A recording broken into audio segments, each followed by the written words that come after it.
Okay, we got to talk about OKC flopping, foul baiting, and just inconsistent refereeing. So the other night, OKC matched up with the Spurs, and I'm going to be honest with you, bro, it was one of the better games so far this season. I actually thought it has the potential to be game of the year. NBA Cup, in my opinion, has been a massive success because now we're talking about a regular season game in December that truly matters, and it felt like it mattered. And on top of that, we saw a team that many people thought was unbeatable, an all-time great team, fall to a Spurs roster that is rising and has a player leading them that, like, the minute that Wemby stepped on the floor, like, ridiculous impact. But most people think that Wemby has legitimate props to be the greatest player of all time. So to see him mature into that every single minute he plays, amazing, right? Like him living up to the expectation and doing the task of tearing down OKC in their streak. It was great basketball, great storyline, great drama.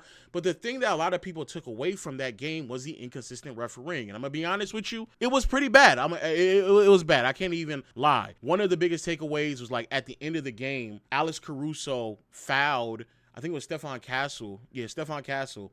And, like, you know, people were sitting there saying, oh, man, this is bad. This is bad. Here's a look at it. The play of not being able to inbound. Caruso was right. It was off of Vassell. Look at it, gave him the foul. Yeah. Like, is Van Gundy blind, bro? What the fuck? He is, like, clearly fouling him. I didn't even, like, really realize Van Gundy was talking about, and Caruso was right. Like, nigga, he's fouling him. He's, like, very clearly fouling him. And on top of that, you can see, like, his hands is wrapped around his waist, and he is fouling him. It's ridiculous. So you're going to sit here and talk about Caruso was right. I was like, God, I can't believe, bro. Like, God damn, bro, he got fouled. But then here's the other problem as well, because there were a couple of other fouls throughout this game. Here's another one where it's kind of hard to determine, like, what exactly is happening here. That is a great drive. It's just you know, I have a problem with those. I guess they have to call. Now they're going to look and see. That's a tough one. I do think that's an offensive foul. I think that's fair. But the one that was the most egregious one, really there were two, but the one that was the most egregious was the one against Shea. When Shea takes a shot and everyone's trying to figure out how is it even possible that this is a foul? Because it does not make any sense. Her final game to get him here. He's got a very efficient 20 tonight. SGA. Both teams in the penalty the rest of the way, and Harper fouls Gilgeous-Alexander. SGA will go. This is so nasty because, like, you can see Shea in the way he, like, puts out his feet. It's so nasty. Now, I want to say that, here's a better angle right here. Shea goes up, sticks his feet out, and, like, he doesn't normally shoot like this. This is not Shea's shooting motion, like, at all. But he's, like, seeking contact because he knows it's, like, a really, really tough shot. And they went on to go figure out this was a flagrant foul. A lot of people then, like, went on the timeline and was like, yeah, that's not Shea's shooting motion. So then they got, like, a bunch of examples of what Shea normally does when he shoots. So you can see here, like, he's fading backwards when he shoots. That's normally Shea's shooting motion.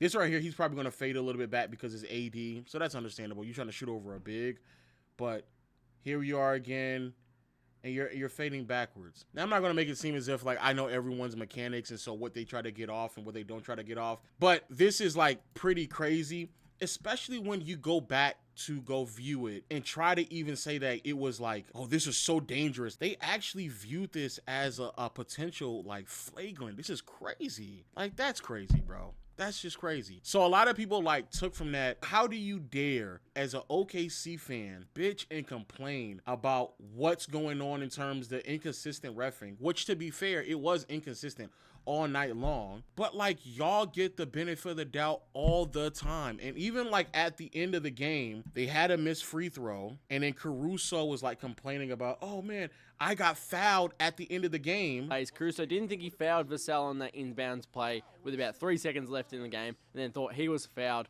on this putback attempt on the very last play of the game.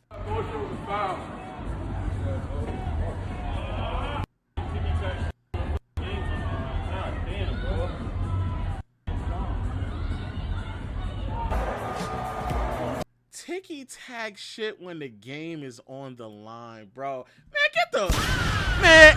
Hey, y'all got it, bro. You got it, bro. Ticky-tack shit when the game is on the line. Do we have the Wemby shot? Because on the other side, bro, this man, Caruso, what he's doing should be illegal to Wemby. It's actually ridiculous. And again, it's inconsistent, but like, bro, the shot that Wemby got off on him is crazy. Like, look at what Wemby's going through right here.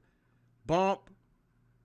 They're grabbing, and they do not call a foul on this. There is no foul on this. Then you get this play here. I want you to look at Caruso trying to guard Wemby, bro. He gets the positioning, pushing. Wemby's trying to do the same thing that Shea does, where he's trying to swing through and get the foul, but he don't call it. So they got to play. He hacks Wemby there across the arm. No foul. No foul. Keep going. As Wemby shoots, Caruso has his arms borderline on his penis, dog. And they still call nothing. And he makes a shot. And it's at the end of the game. Here it is again. Smacks his arm. Doesn't touch ball. Goes up. Hand on his hip. As he is shooting.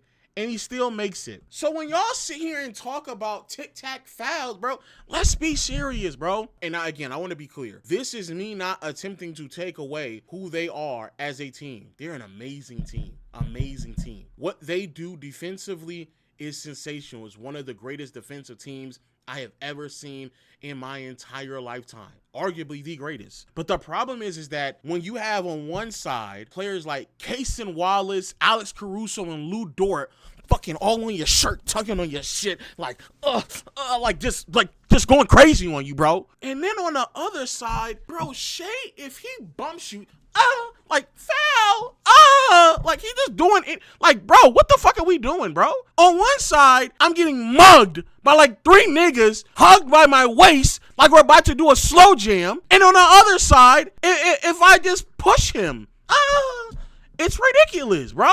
It's ridiculous. And what's even worse is that more and more people are calling this out as well, because then you'll sit there and you'll see, like, this has obviously been an ongoing thing. Coach Finch talked about it like last year as well, where the whistle was just ridiculous. But, you know, like, it's so frustrating to play this team because they foul a ton.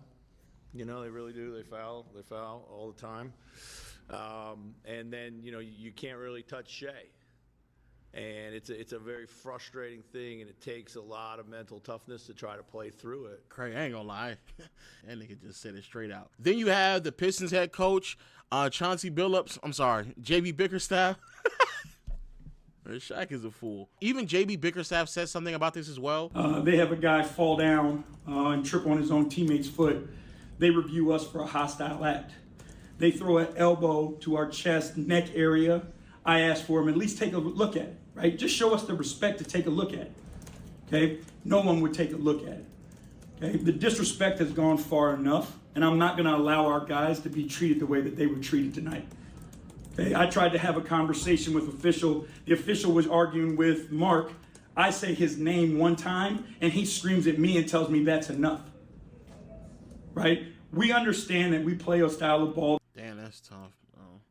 That's tough. Then, bro, look at, just so y'all understand how fucking ridiculous it is. This is Stephon Castle. Look. Bloody nose, bloody lip. Gotta put something in the Stephon Castle. And I think this is his first trip to the free throw line. And this is how he looks going to the free throw line. It's ridiculous. Even Wemby says something after the game as well. I'm just glad to be part of something that's growing to be so beautiful and so pure and ethical basketball, you know? I think people are probably dragging that. But what isn't dragging it is what Jaylen Brown said. Jaylen Brown came out and just flat out said, you got to sell your soul to get calls in the NBA. This new generation, this new era of the floppers. If you want to be a great player, you got to sell your soul. You got to be a flopper. If you want to be an MVP, you want to be top of the top, you got to sell your soul and just be a flopper. You know what I mean? Y'all tell me what y'all want me to do. Y'all want me to be on that? I could do it. I could start going to practice and working on working on throwing my head, you know what I mean? Working on, hey, Just as soon as somebody touches, hey. That's a fact right there. Hey, JB spitting. I also think, just that, they've mastered the rules. Yeah. They hack away in the most positive, respectful way. They hack away. They're ball hawks. They make plays on the ball. They get away with some. Some of it is just incredible hands, ball hawks. And then offensively, they do the same thing. They rip and go. Shea's a great foul creator. So they're really efficient at playing the referees as well. And to me, the referee's not going to call every It's almost like they start out every game of setting the tone, testing the ref, yeah, setting the tone of like, hey, this is how we're going to play. You either call a foul every time down the floor, or we're going to play how we want to. I will say I like that argument from Blake Griffin. I do like that from Blake Griffin by saying that they set the tone. I think that's an appropriate way to say it. But Steve Nash trying to find a different way of saying foul baiter by foul creator. Like, bro, let's be serious. The one thing I always hate with this dialogue is that people just claim up and down, like, back in my day, we used to, like, Steve Nash and Dirk used to be floppers. Especially Dirk. Dirk used to throw his head back a lot when someone used to get physical with him because he was getting upset that, like, a lot of people realized that, oh, yeah, we can just put, like, smaller wings on Dirk or just wings in general, and we'll be fine. But Dirk and, like, Jason Terry, they used to flop all the time. Look at this nasty-ass flop, bro. Nasty-ass flop. Look at Dirk flopping on the floor, bro. Like, be serious. Like, y'all used to do the same thing. Look at Dirk. Oh, man. Correa lines up a three. That one in and out. And a loose ball foul. Like, be serious, Dirk. Wade do against Jason Kidd. Certainly the and that's Haslam. That's crazy. Jason Kidd certainly. Come on, bro. Come on. So I want to be clear. Yes, flopping has existed all the time. It's existed for quite a while now. So it's not like this new thing. Players flop like the Kobe swing through where if you put your hand on Kobe's hip and he kind of like he's trying to figure out like how he's going to gauge what he's going to do next. He would just swing through and it got so bad that they changed the rules. Kobe's got it, working on rookie Tony Allen. Swings through, draws the foul, counts the basket. Kobe, you know that expression says it all. I think that expression said, finally, I got a whistle here. And as y'all can hear, finally, I got a whistle, meaning that Kobe was trying to get a whistle for a very, very long time in that game. And I remember Kobe used to do that pretty often, especially post like 06 or 07, where he would just like do the swing through often. So at the end of the day, bro, the flopping and foul baiting stuff, it happens all the time, and it's been happening. But that doesn't change the fact that when someone does it, that you should still be able to call them out on the flopping and foul baiting. And it's just sad to sit there and see a really great game materialize into Alex Caruso and Hardenstein and people on the timeline complaining about ticky-tack fouls at the end of the game when y'all from start to finish, y'all get away with murder on the court, bro. Murder. I don't want to hear you talk about at the end of the game when you grab the offensive glass off a missed shot and you try to throw it back up and someone hits you in your hand. Like, I don't want to hear that when I just saw like 3 or 4 possessions prior. You are literally rubbing on Wemby's whole hip. You were smacking his arm. You were doing a whole bunch of other stuff and nothing got called. And the difference is, instead of Wemby bitching and complaining about how much you're fouling him, all he did was play through the contact. And after he got done making the shot, he said, look at you. You look silly. You look silly right now. Don't touch me. He played through the contact, unlike the other nigga on y'all team who always has to exaggerate the contacts. That's the reason why we don't want to hear it, bro. We don't want to hear it no more. The thing that really bothers me about the Shea convos, about him flopping, is that there's too many people on too far extremes, right? Like on one side, you got the subsection of people who try to sit there and tell you like, bro, everybody does it, dog.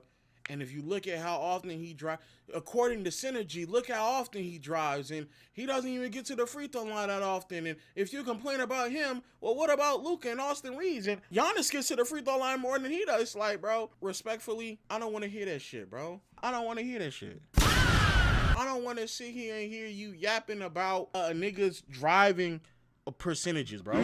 I don't want to hear you compare this nigga to Luka, bro. I don't want to hear you tell me how someone else 30 years ago did it, bro.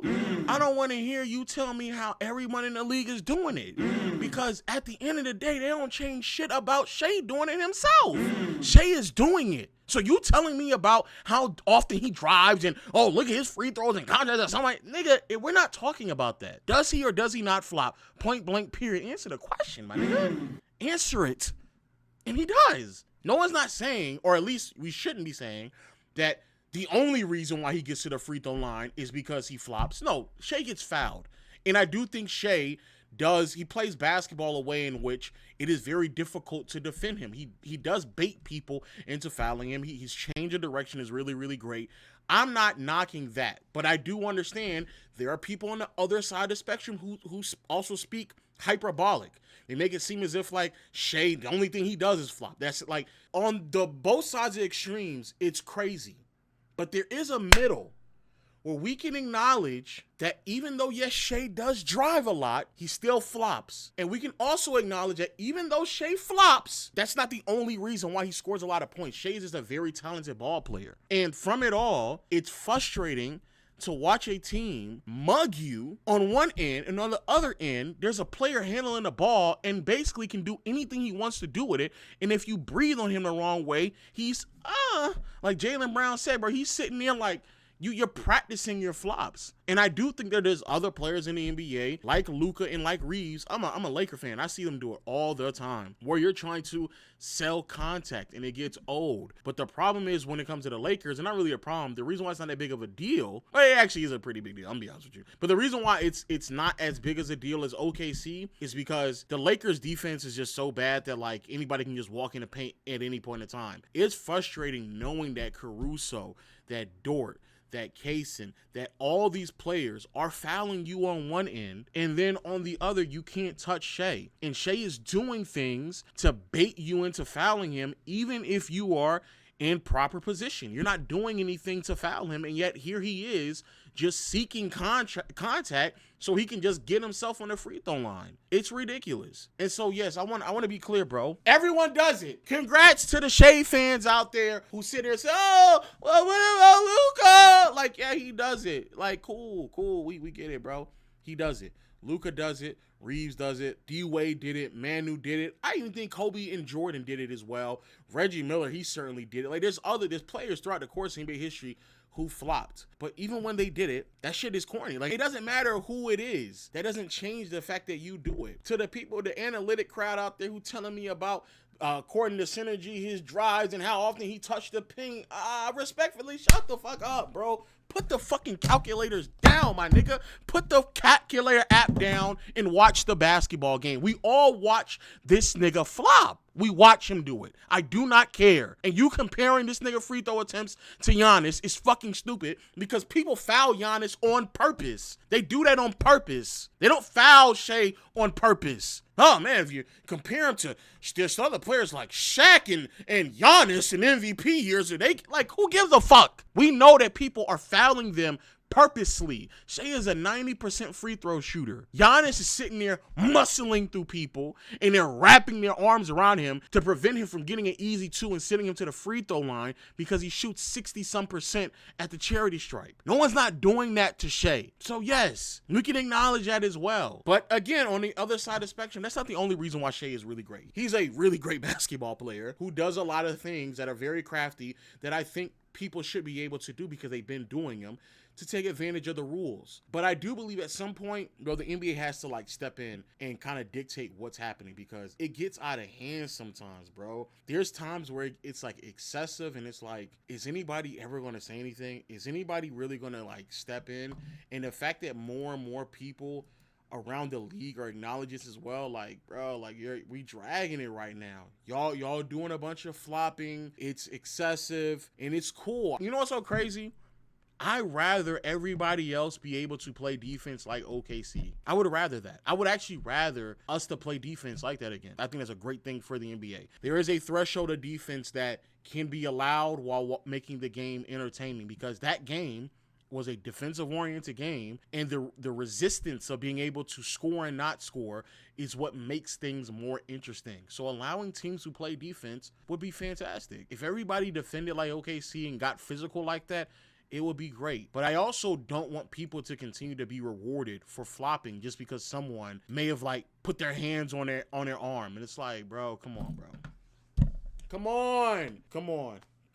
And yes, we get it. Everybody does it. But I really and truly don't want to hear people tell me that, oh, well, what about this player and that player, bro? I don't want to hear, bro. Y'all get to mug, touch up on, wrestle with people on one side. And then on the other side, you're sitting there flopping. You're flopping left and right, up and down.